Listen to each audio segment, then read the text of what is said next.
Vous écoutez Radio Taïwan International et c'est l'heure des musées.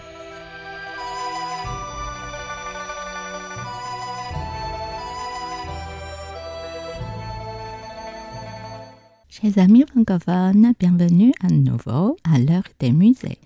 Une émission réalisée et animée par Miao Yonghua sur les ondes de Radio Taïwan International. Au cours des dernières semaines, nous avons découvert des femmes talentueuses en peinture et en calligraphie. Aujourd'hui, nous poursuivons notre exploration en faisant la connaissance d'autres femmes renommées dans divers domaines. En tapisserie, merci de vous référer à l'image 1 pour faire la connaissance de Zhu Kerou. Image 1. Oiseaux et fleurs en tapisserie. Zhu Kerou, femme appelée également Qiang, elle était originaire du comté de Songjiang dans la province de Jiangsu. Sous le règne de l'empereur Gaozong de la dynastie des Song du Sud, elle était célèbre pour l'honneur qu'elle rendait aux femmes. Le tissage de fond brun clair d'un oiseau debout sur une branche hibiscus, regardant les petits insectes sur les feuilles, est vif et réaliste. La couleur des fleurs s'est estompée avec le temps, mais la richesse et la subtilité des fleurs sont encore visibles et les branches sont tracées à l'encre. Le côté gauche est gravé d'un sceau de Zhu Kerou. Dans cette tapisserie, d'un sujet d'oiseau et de fleurs sur un fond ocre clair, un oiseau accroché à un plant de pivoine s'apprête à frapper un insecte qu'il a vu parmi les feuilles, ce qui constitue une scène animée de la nature. Le tissage de cette œuvre est délicat et les méthodes sont variées, y compris les taillages par peigne et les taillages par enveloppement pour combiner les couleurs dans les zones des pétales de fleurs et des ailes de l'oiseau, exprimant ainsi un effet de la vif. Cependant, au fil des années, la couleur originale des fleurs s'est estompée, de sorte que l'encre et des textures ont été ajoutées à la branche. Le sceau de Zhu Kerou est tissé dans la tapisserie. La structure de la composition de cette œuvre sont similaires à celle des deux autres, berger-gonette et polygone. De cet album, la tapisserie est exceptionnellement raffinée et la composition habilement arrangée, ce qui en fait presque indoutablement une œuvre de Zhu. En broderie, voici deux femmes extraordinaires dans ce domaine. Merci de vous référer à l'image 2 pour voir la première. Image 2. Broderie de la peinture. Idée poétique du pavillon Le Shou par l'empereur Yu Shi, 1755 à 1824, originaire de Qingtan, Jiangsu, était la troisième fille de Yu Mingzhong, grand secrétaire du palais Wenhua et ministre des Finances sous le règne de l'empereur Qianlong de la dynastie Qing. Cette œuvre de broderie se distingue par ses couleurs vives et élégantes. Les branches de pin et les troncs d'arbres sont peints dans des tons relativement forts, tandis que les textures des montagnes et des rochers sont dessinées avec des lignes épaisses, ce qui accentue leur majesté.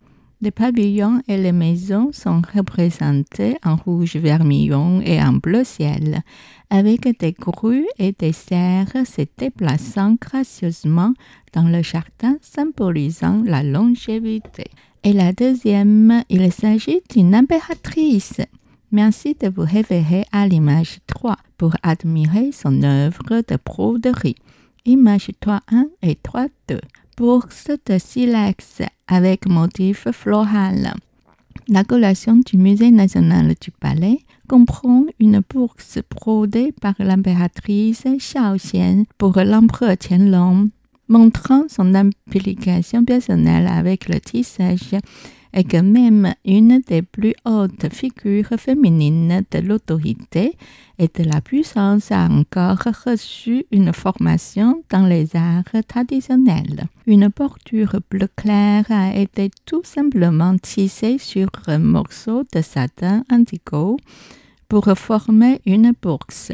Le loquet doré aux motifs floraux complète la simple couture de fin fil jaune d'or sur la surface qui forme des motifs floraux dans les grandes lignes. Le contenu de la bourse comprend une fossile en acier de forme rectangulaire circulaire incrustée de motifs floraux en cuivre doré ajourés sur la bande, différente des fossiles habituels à dos en forme de croissant ou de hache, de pierre à feu, de forme irrégulière et au bord tranchant, d'une texture dure, légèrement transparente, principalement composée de quartz, dioxyde de silicium, prélevé sur des roches dures ou des galets de rivière. Le sac est doublé de cuir à l'intérieur avec un tissu de soie bleu foncé à l'extérieur, bordé de tissu de brocart gris-bleu et brodé à l'intérieur de fils d'argent avec des fils de poils de queue de cerf utilisés spécialement pour la broderie. Selon la technique de broderie utilisée couramment par les peuples nomades comme les Khitans pour créer des motifs floraux enroulés. Les motifs floraux sur le sac répondent au style de la fossile avec une doublure en toile de chanvre teinte en rouge, toutes présentant un travail d'une grande finesse. L'intérieur du sac conserve l'empreinte en forme de fossile et les traces de brûlure, tandis que les emplacements correspondent à la fossile présentent des traces de tissu, témoignent de l'utilisation quotidienne de ces objets par l'empereur. La bourse est une note écrite par l'empereur Qianlong, règne 1736 à 1795, ont été placées dans une boîte japonaise laquée. Il a écrit qu'il avait lu sur la vieille coutume mandchoue d'utiliser les poils dorés de la queue des cerfs en couture parce que l'or était extrêmement difficile à trouver. Rappelant des vieux jours, tandis que sur une chaise, il a dit cela à l'impératrice qui a fait cette bourse de silex pour lui. Revoir la bourse après sa mort lui rappelait ses vertus et leur affection. Ainsi, le contenu de la note indique que le fil d'or ici sont des poils de la queue des cerfs, un ancien substitut pour les brins d'or, qui est une des raisons pour laquelle la méthode de broderie est similaire à celle utilisée pour les fils d'or. Cette méthode de broderie est aussi relativement simple, de sorte que c'était certainement quelque chose que l'impératrice Shaoxian aurait pu réaliser. La couture ordonnée a néanmoins fait de cette bourse un beau morceau. L'impératrice Shaoxian, surnom Fucha 1712 à 1748, était mariée à l'empereur Qianlong quand il était encore un prince et a reçu le titre Fujing en 1737, la deuxième année de son règne. Elle a été promue impératrice. Durant le troisième mois lunaire de 1748, elle est cependant décédée à Dezhou, tout en accompagnant l'empereur sur une tournée d'inspection de l'Est. Âgée de 36 ans, elle a été élevée à titre posthume comme l'impératrice Shaoxian. Leur forte affection mutuelle est attestée par la collection de poésie de l'empereur, qui comprend de nombreuses références dans le souvenir. Cette bourse a été brodée en 1747, l'année avant sa mort, pour l'empereur, de sorte qu'il aurait un silex à portée de main.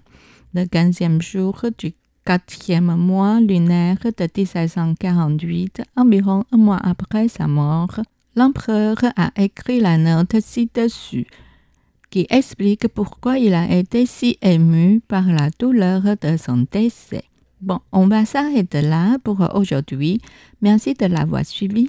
C'était l'heure des musées, réalisé et animé par Miao Yonghua, diffusé depuis Taipei, Taïwan.